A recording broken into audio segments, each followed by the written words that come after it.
Welcome to Rise of the Goddess Collective podcast.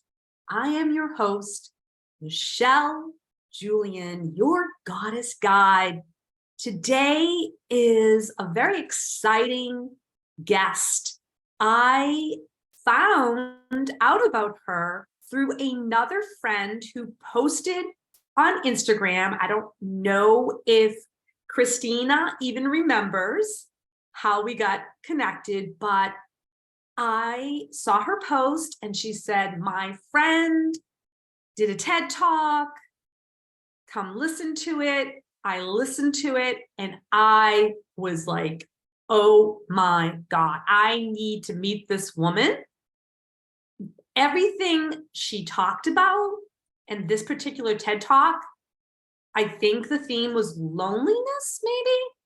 And I was thinking, wow, everybody has periods of loneliness. So this is such a good topic to kind of really get with and share. So in the show notes, we're going to have all of her links in the podcast notes. So don't worry about getting all of the links because I'm very good at that. And you will be able to listen to this on all of the podcast platforms, as well as you'll be able to watch this on YouTube if you're a YouTube user personality. If you like to watch the podcast unfold, then you can do that as well. So what I want to do is introduce to you Christina Frei. Christina Frei is a genius, okay? She is a marketing genius and she has figured out what her superpowers are, and it's been a journey. And I am so excited to really get very raw and authentic today because that's really her theme. Her theme is, how do you be you authentically without feeling like icky or salesy as an entrepreneur? Because a lot of my guests are entrepreneurs and they find sometimes they just don't know how to be or share on social media or even on their website. And what this amazing woman, Christina, has done is she's broken it down into bite-sized options for you to kind of dive deep, but not get overwhelmed. And that's what I really am excited about sharing here because,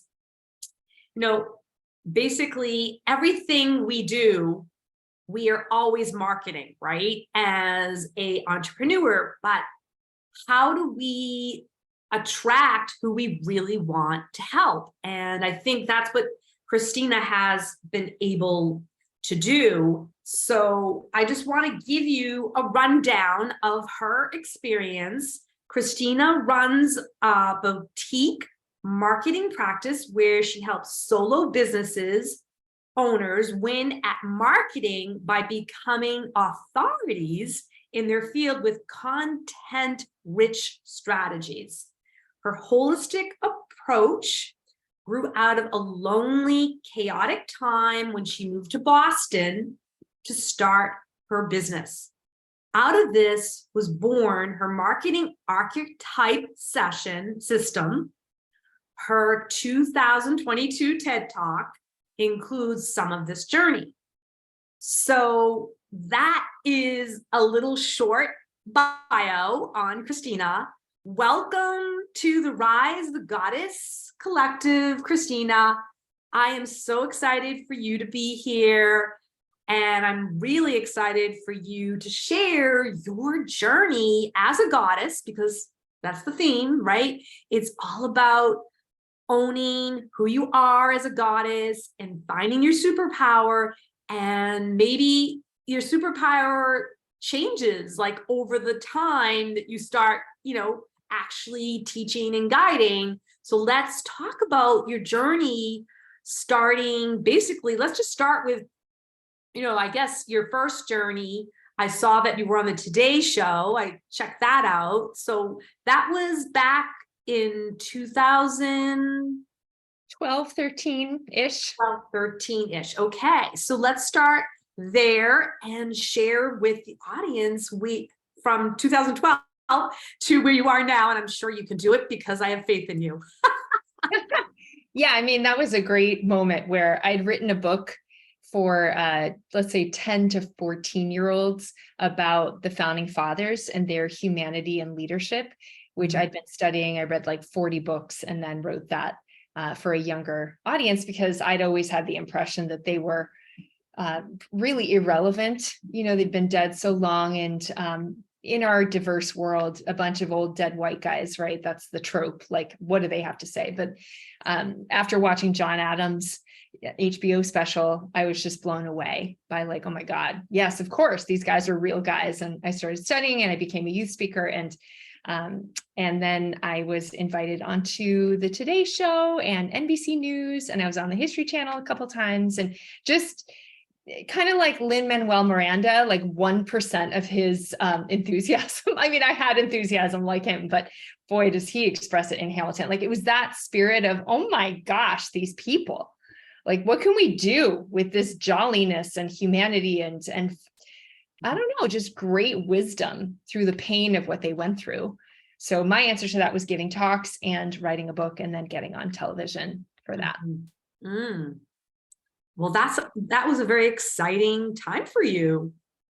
Yeah, it was really fun. And then in 2014, I was sort of at a crossroads in my work. I wasn't really sure, what I wanted to do next. And I was just at this career turning point. I knew I needed to move in a different direction. And it was really scary financially to contemplate that. And what I ended up doing was this, I call it a game. I just like played a little game with myself. And it was to ask this question, let's pretend that I had all the money in the whole wide world and I could give whatever I wanted to lots and lots of people across the planet, or just all of life. That's what I said to myself. Like, what would it be? And just that contemplation, you can feel it. If you're listening to this and you're just asking yourself, well, what would be fun and good? What would feel good to offer out if I could offer anything? Like, I could pay my next door neighbor's mortgage. I mean, not that I'm asking you to do that, but like, what would that feel like if you had that kind of abundance and ability to be generous? So I was on an airplane on the way back from California after kind of a stressful Thanksgiving. Not knowing what you're doing with your life right at Thanksgiving, not fun. So I really leaned into this game, and I was like imagining myself giving out different wild and wacky things. And you could be like, why are you doing that? How is that helping you with your career? But what it was doing was it was keeping me off the ledge of anxiety and panic around money and totally low self-worth. Like, what's the point of me? And so every time I would offer in my mind's eye something out to the world, I would find deep peace. And I just went for it. Like, I'm giving stuff out until I get to the other side. That was the feeling of it. Like, I don't want to live in a way that I'll be so stressed out that I'll lose my health, I'll lose sleep, I won't be able to transition into the next thing. Like, definitely not. So I tried that game, and I got back to the East Coast and I was like, I know exactly who I need to call. There were like 3 people. All of them had great opportunities for me. And I was just like, what just happened there? It was like something got activated, like a higher part of myself.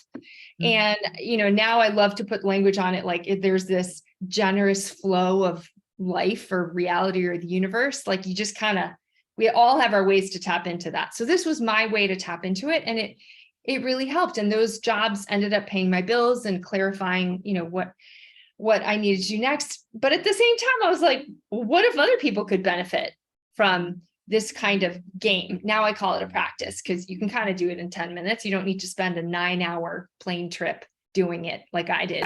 I have figured out how to really distill it down. So, and that's what I did. I just went from like yoga studio to my friend's business to my friend's nonprofit. I just shared it with all these people so that number one, they could obviously receive the benefits. And number two, I could get better at teaching it because I wanted it to be accessible to anybody.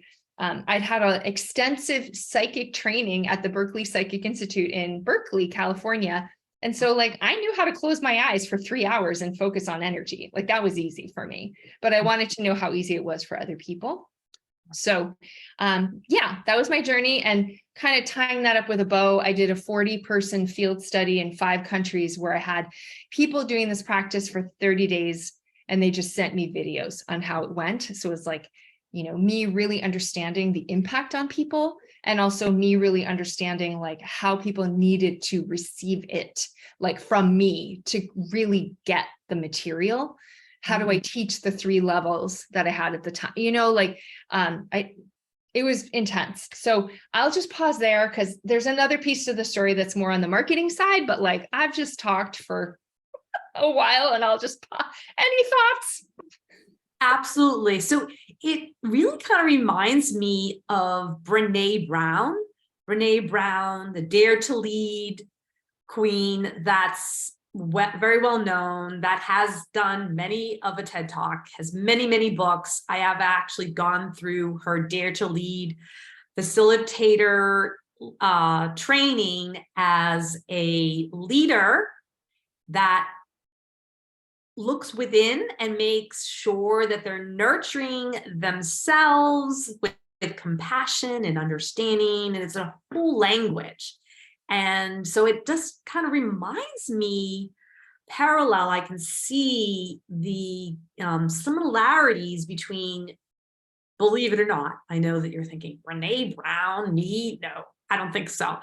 But actually, yes, I do. And like I said before we actually started the recording, is I was like, I think that you and Brene Brown need to meet and collaborate. And you're like, yeah, that would be great. And so we are just manifesting this now as we are doing this recording, because I do know quite a few people that have worked with her, have certified under her. So I'm going to be reaching out to them with your name, by the way, FYI. Thank you. So anyway, but I think that what I like is that your energy is very light-hearted, and it doesn't feel like you're creating like that typical marketing that a lot of coaching people seem to just have, I guess, adopted, maybe just because everybody was doing it, but kind of like the fear marketing, like the fear of missing out marketing kind of way of attracting their potential client. Whereas I feel like you're just like, no, I am not saying that you can't like figure this out on your own. Actually, let me show you how easy it is for you to work on being authentically you, which is like a simple process. And you have it right on your website that actually lets you start the process. And so already I'm feeling like you're like my best friend already, right? Because you've put your hand out to me in a generous way. No surprise, seeing that you wrote a book on generosity, basically. And so now it's accessible to anyone. And what I'd love for you to talk to me about and share, so because I know that audience wants to know, because we've heard about archetypes before, and I've been with other coaches that kind of do like, let's do a quiz, find out what your archetype is. What is your archetype training and coaching different, comparing it to all the others out there? Yeah, sure. And I was not looking to find these archetypes. Let's just be honest. I think a good answer to that, the short answer to that is, this identifies your natural love of service, your specific love of service that is different from maybe other people's motivation.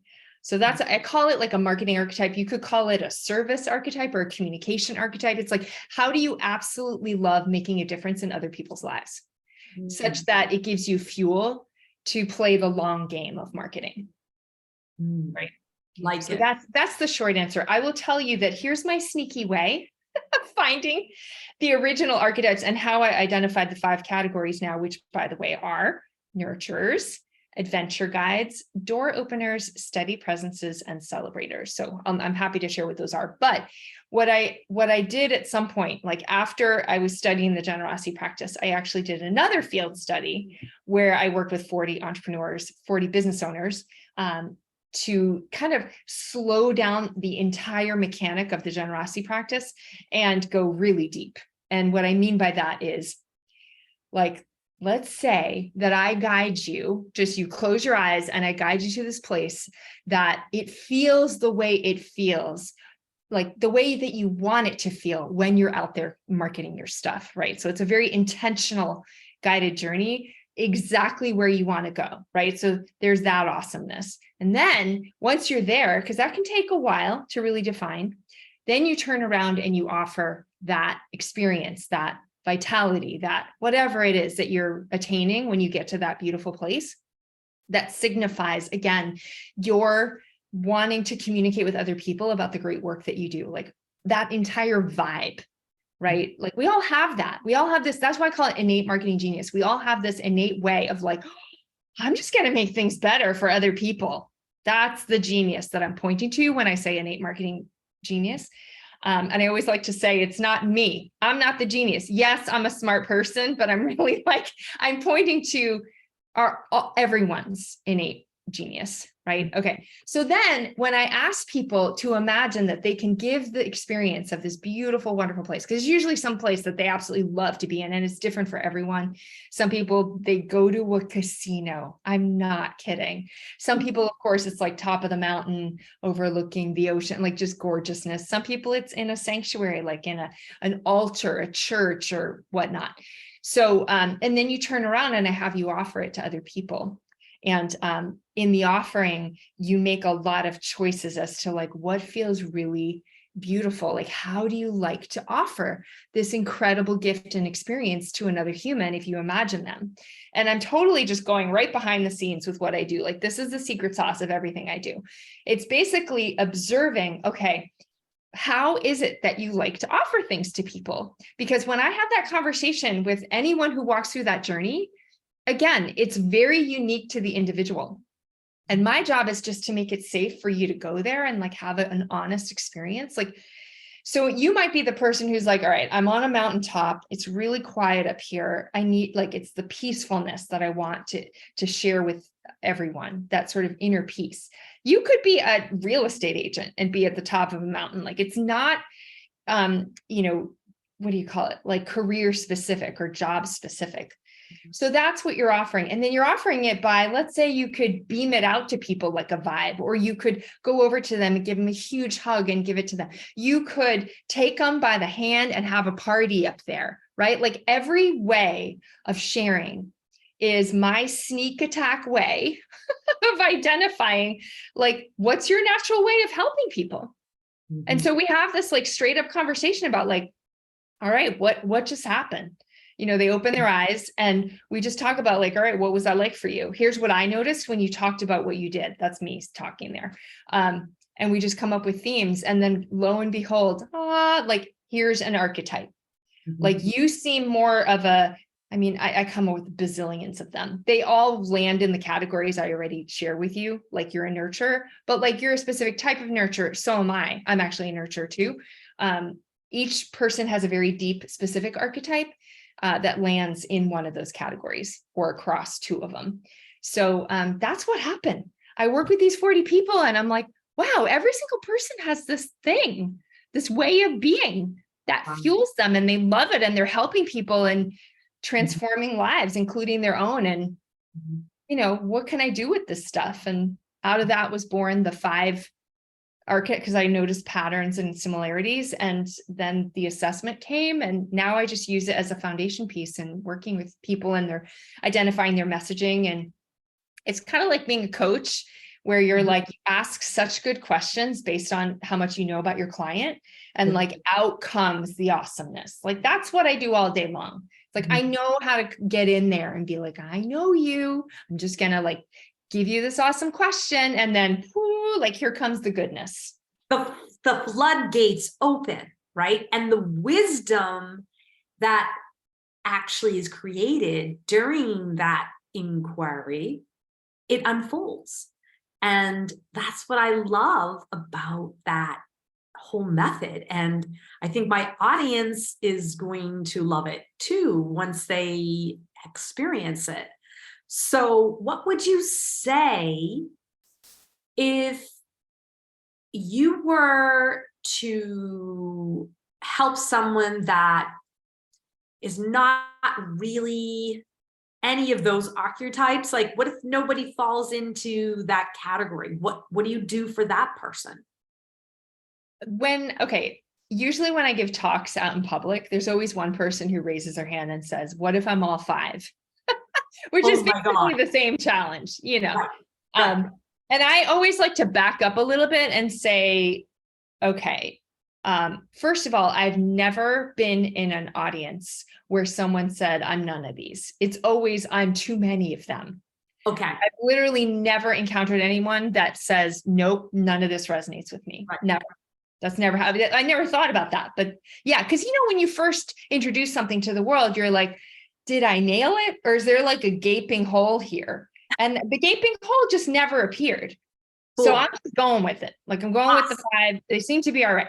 But the issue of like, what if I'm three? What if I'm five? And so again, this is not meant to put you in a box and tell you, oh, you're a nurturer and that's all you can be. It's basically out of this place of marketing is continuously a chase the shining toy, expansive, like I have to try the next thing activity. And that's natural, because what are you doing when you market? You're just wanting to connect with people, whether they're new people or the people you already know. It's expansive. And I actually think it's innate in that very expansiveness that we just are going to get overwhelmed unless we balance it with a deep motivation. And so the deep motivation that grounds you to the planet, that grounds you to your center, is this tendency that, like, if you're all over the place and you're overwhelmed, wouldn't it be nice to know that nurturing and being a nurturer is going to calm yourself down and make you remember what you truly love about helping people? And then you can just create beautiful messaging from that place. That's it. You might have all five archetypes running, but again, that's fine. Do it. You know, I have nurturers that do celebrator kind of messaging sometimes. It's like, it's not about limiting. It's about grounding and centering. I love it. I love it. So what is your goddess practice that you do to get grounded before, let's say, you start your day? Yeah. So the generosity practice for sure. Right. So I contemplate, and if you're listening to this, you can just do this. You'll hear the question and take it and run with it. I ask myself, what feels good to offer to life today? And then I allow something to drop in. Like, the deepest level of the practice is to be able to like get past all the nice ideas and really let something fresh drop in from your higher self. So like, whether or not you can afford to give it, again, it's not about that. It's about stepping into the limitless place and just be like, oh my God, what if I could give a latte to every single person in my town? You know, just like having fun with that. So that's one. And I'll just share another one. I recently, like during the pandemic, I think it was 2021, I completely nerded out on my psychic side of things. And I learned how to travel to the 13th chakra, because I did all this training about living in the 6th chakra, just like being in that third eye witnessing space. And so one of my teachers from way back in the day started this program called Divine Spark. You can look it up online. It's fabulous. Divine Spark at chillsacramento.org. And yeah, I learned this. And you can, in 10 minutes, I kind of travel each chakra, like 6, 7, 8, 9, 10, 11. And each of those is an incredible moment of like awareness for me, because each chakra signifies something else. And it just tells me where I'm at as a spirit that day. And then when I get up to the 13th is like this amazing sanctuary where no matter what is happening and how stressed out I am, like I have clarity and connection to all the wisdom I need. Like, it's just amazing. And it reveals to me where I'm headed as a soul, which is like, as someone who has a million ideas, I need something to be able to ground me and help me understand, like, where am I headed overall?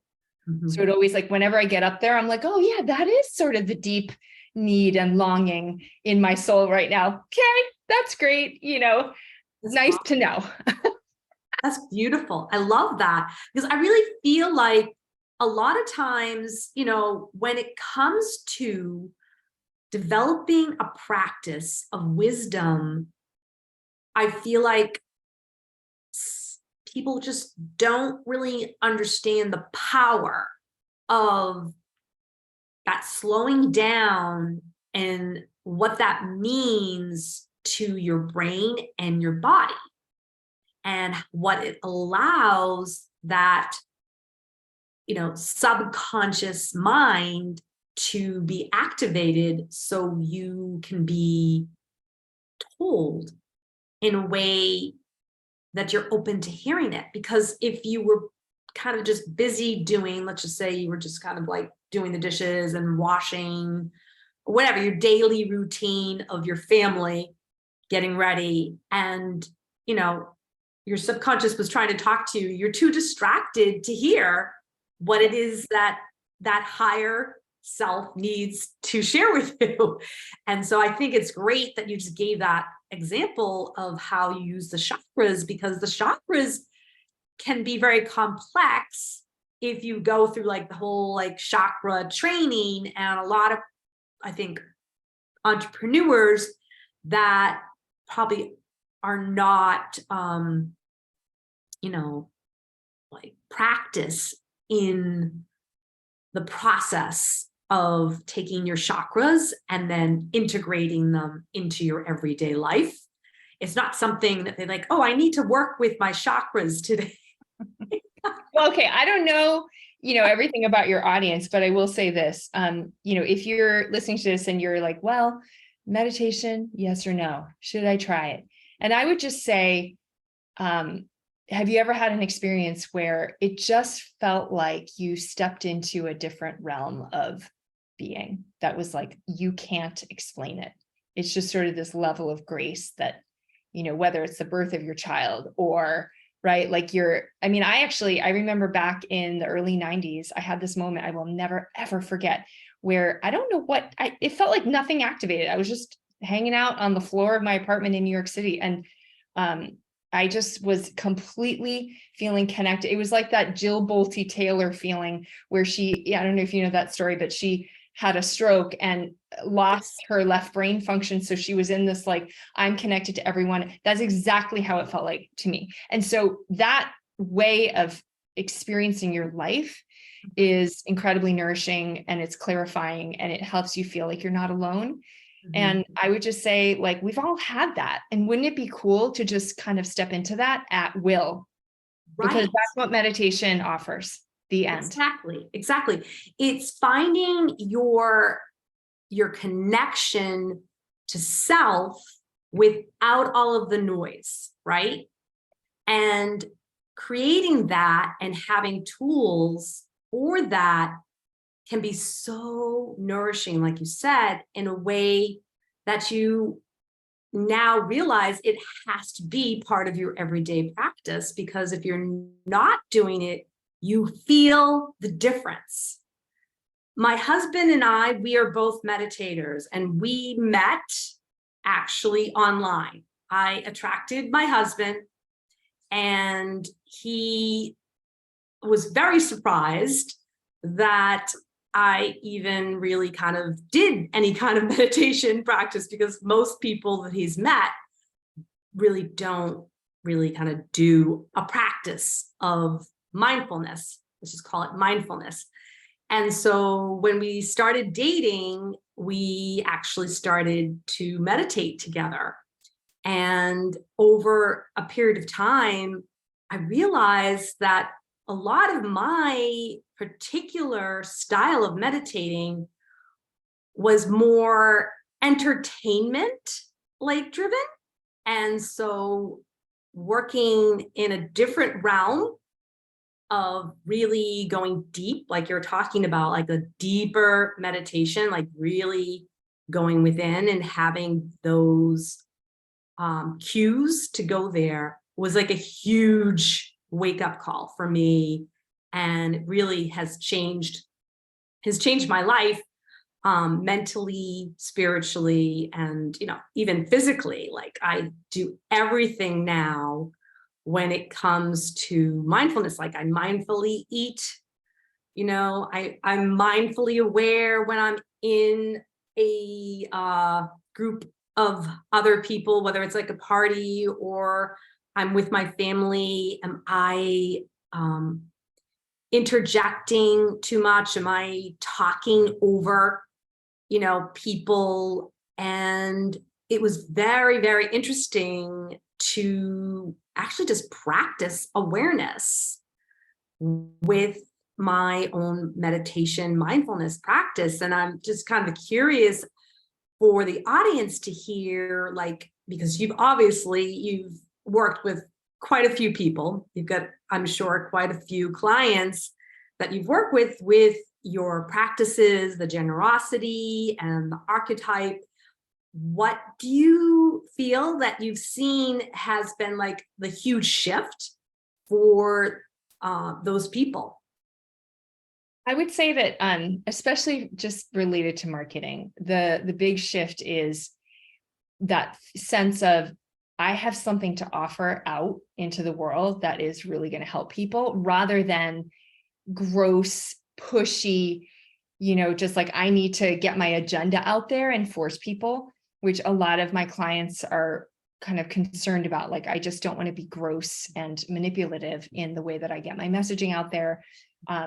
I want people to know my heart, like where I'm coming from, and make it compelling enough for people to actually, work with me. So just having the ability to communicate value.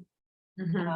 It's funny, like a practice like generosity practice, you're like, well, what is that? That's exactly what you're doing when you're closing your eyes and you're contemplating, because so much marketing has trial and error and failure. It's like baked in. You don't know how it's going to go. I don't care how great your talk is or how great your email is. You have no idea what that open rate is going to be like, or if people are really reading it, right? So there's just like failure baked in. You're just trial and error. What's working, what's not working. And so sometimes you can get resigned and just feel like defeated by that. And so, I mean, we're always learning as entrepreneurs anyway. That's the name of the game. But isn't it nice to have a moment of your day where you're not really so worried about the results? It's more just like the potential impact you could possibly have, no matter how bad yesterday was. And that just keeps people centered and moving forward and clear on what they're here to do, no matter what the outer circumstances. And that just changes how you show up to a negotiation. Because if you're worried about the money, right, that's one way to show up. The other one is like, oh, I can actually calm the fork down and then actually hear what they need, and very, kindly offer, like, here's how I can help. And there's no pushing. So I've actually gotten that feedback quite a bit, where it's like, I just show up differently in negotiations. And I'm just so matter of fact now. I'm not worried about how I'm coming across. I just can get out of my own way, hear what they really need, and then make the offer. That's it. I love it. I love it. So let's talk about, just kind of detail it, a quick synopsis of definition of the different archetypes. There's the nurturer, which I am. I took your quiz. Yeah, what I'll share with you is kind of the deep why. I will just mention really quick, I do monthly community classes where I go much more deeply into each of these and how you use them in marketing and how you tell your stories with them and all that. So, innatemarketinggenius.com, just look for live workshops. So, okay, nurture. Your deep why is all about how to make it safe for other people to thrive. So you just want to make it safe for other people to thrive. You have this natural ability to bring sanctuary, and you have a very specific way of doing that. So that's nurtures. If you're an adventure guide, a dead giveaway for an adventure guide is you're a little impatient for people to really go for it. And the reason for that is you want people to reach for their bold goals and really go for it. And the way you inspire them to do it is by going for your own bold goals and living by example. So there's a lot of like, bold is a big word for adventure guides, and you see what's possible for other people before they do. So okay, and then door openers are what I call a diamond mind, which is basically you have so many different perspectives on one thing, and your why, because I have a little bit of door opener in me, your why is all about opening up entirely new worlds just with a shift in perspective. So the challenge there is never, do I have enough ideas to offer? It's always, what's the one thing that I want to share right now, because there's a lot of innovation in your mind all the time. Okay, and then steady presences, your deepest why is, and this is sort of the pillar, like you're like this pillar of calm and a deep treasure trove of resources, expertise, people, and you love it when people come to you and your deepest why, rather than you having to go out. So steady presences tend to absolutely hate marketing. But your deepest why is you just love assuring people that they can get from here to there, no matter how chaotic things are. You're like this calm in the storm. And then the last one is celebrator. And celebrator is the one who loves to bring the good life. Like a healthy celebrator is just wanting to bring the good life to people. Again, you have your own definition of that. And the way that you do it is with your own flair, whether it's humor, a sense of design. It could be, just you're like the walking party. There's a lot of ways to have flair. Right. So those are the 5 types: nurtures, adventure guides, door openers, steady presences, and celebrators. And you can be a combination of 2. Yeah, I think that I'm definitely a nurturer and the door opener person. Okay. Yeah. I totally believe that there's no accidents in life, and that everything is a learning lesson and everything is an opportunity. So I can understand that energy of you've got 2 doors in front of you and you get to decide which door to open, because there's no accidents. That first door that you open brings you to your journey, and then you learn what you need to learn, and then another door opens because you've learned what you need to learn. So you keep evolving and being and becoming. And that's another word that you use in your marketing, is about, becoming you, being you authentically.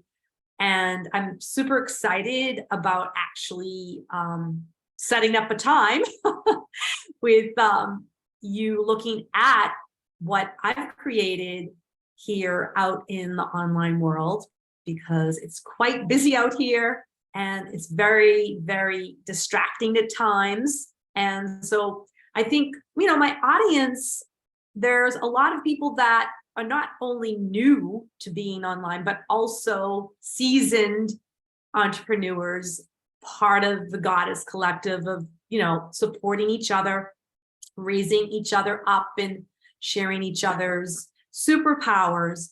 What would you say to a newbie about the online world, and how, when they do work with you, what they could actually learn from you? Sure. And when you say newbie, do you mean like new to their business? New to their business, absolutely. And new to being online. Yeah. So it's like the twofold, the double edge. Yeah, I tend to work with people who are 2 years in, because they've thrown all the spaghetti at the wall and they kind of have seen what works and what doesn't work client-wise. So if you're just starting out, I always say, basically get your hands on anyone who will work with you, because even if you have a sense as to who you're meant to work with and even how you're meant to serve them as a coach or whatever your profession, you really don't know until you start working with actual humans, maybe at a reduced price for a while, right? Just to start collecting that social proof That's the most important thing. I mean, when I started my business, I did that that process, that sort of sneak attack process that turned into the marketing archetype. Like I was creating marketing plans for 40 business owners, and I did it for free for 20 of them. And then I had them, I charged for the other 20. And that then turned into the program I have now, which is like a 4-month program. I just learned so much by doing that. Like I knew what support they needed. And I never would have known that had I said to myself, like before all that exploration, oh, I know exactly what people need and how I want to work with them. And here's what's going to come out of it. I mean, I didn't even know there was such a thing as a marketing archetype when I first started. I just happened upon that. So like, however you can get in the sandbox, get dirty. And I love to just say, get your hands on people, just like get your hands on as many people as you possibly can, because you are brilliant and you're just going to figure it out as you go. Exactly. Well, I can totally relate to that because I am a massage therapist. There you go. I have had my hands on hundreds and thousands of people. And so I learned by doing and being a massage therapist. And at the same time, I had no idea that I actually was doing life coaching as well simultaneously. And that's how my whole being, becoming the goddess was created during the pandemic.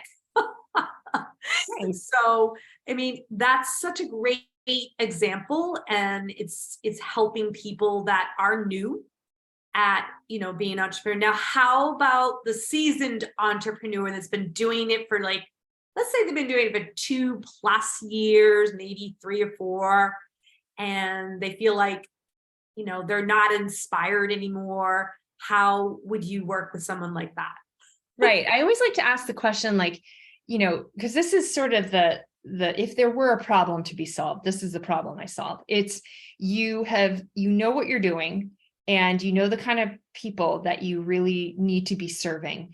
And now it's a matter of claiming your expertise and leadership hat in a bigger domain, meaning, are you okay to step on a bigger stage and get more widely known in the unique way that you do what you do? Like that is actually, especially for women, really confronting, which is another reason why I have them do generosity practice for 30 days before I even work with them. Literally, I won't work with anybody who doesn't do that, because the reason there's so many marketing plans that just sit on your computer and nothing gets done. Yeah, we get busy, but also it's sort of, I don't want to get out there and take that kind of a stand, or, what will people think? I actually have a podcast called The Lonely Edges, and it's based on what I talked about in my TEDx talk, the paradox of loneliness. And it's all about like, are you willing to stand out? Are you willing to go to those lonely edges that is away from that comfortable pack? If you've been through, if you're in like a comfy community and now you're going to really separate and be known for something, that's what I help with, is just letting you become, like letting people see, people who don't know you, and even the people who do, letting them see the full beauty and depth of what you do. That's what I do. I love it. I'm so happy that we met and you came on my podcast and you were able to share this juicy wisdom that you've discovered. And I just am so honored to have you here. And I'm hoping that, everyone here in the audience that listens has some aha moments and will definitely reach out to you to work with you. So what's the easiest way? I'm going to put it all in the show notes, but what's the easiest way to get a hold of you if they wanted to just like meet with you, like a tea chat or something like that? Yeah. So my website is Innate Marketing Genius, like we've been talking about, innatemarketinggenius.com. And if you're right at the top, there's a big pink button. There's just like 30 minutes with Christina. And so that's one thing. Usually people like to start off by discovering their archetype. So if you just go to that URL /archetype, so innatemarketinggenius.com /archetype, boom, 5 to 7 minutes later, you'll know if you're an adventure guide or not. Yes. Awesome. Thank you so much for coming on the podcast. Is there anything that you want to leave the audience with? Yes, and I really appreciate your inviting me to do this, Michelle. It's been delightful, and I absolutely love your enthusiasm. I would say the one thing that I would love to leave, if you're listening to this, you with, is your voice has transformative powers. I see it again and again and again, and most times we don't know what that is, like the actual nature of that voice. So, whether you connect with my material or you just take a hike in the woods and you ponder that, just try that on. Your voice has uniquely transformative powers. What does that look like, and how can you use it for good? Exactly. I love it. I love it. So you're basically saying lean into listening to your own voice. Yeah, and being open to the possibility that your unique qualities in that voice make a difference to everyone around you. That might be different from somebody else's uniquely, interesting voice. I love it. I love it. Because I always talk about like activation and wisdom, and how my activation is really the collective's activation, right? We all really wake up and honor each other's superpowers, greatness, truths, voices. We are the change, and things are going to change, and believe in that. But staying in that community that nurtures that is really the key. Absolutely. So we can be strong enough to fight the big fights when we need to. Yes. Yes. Yeah. Thank you so much. Have a wonderful afternoon, Christina. And remember, your activation is the collective's activation. Bye for now.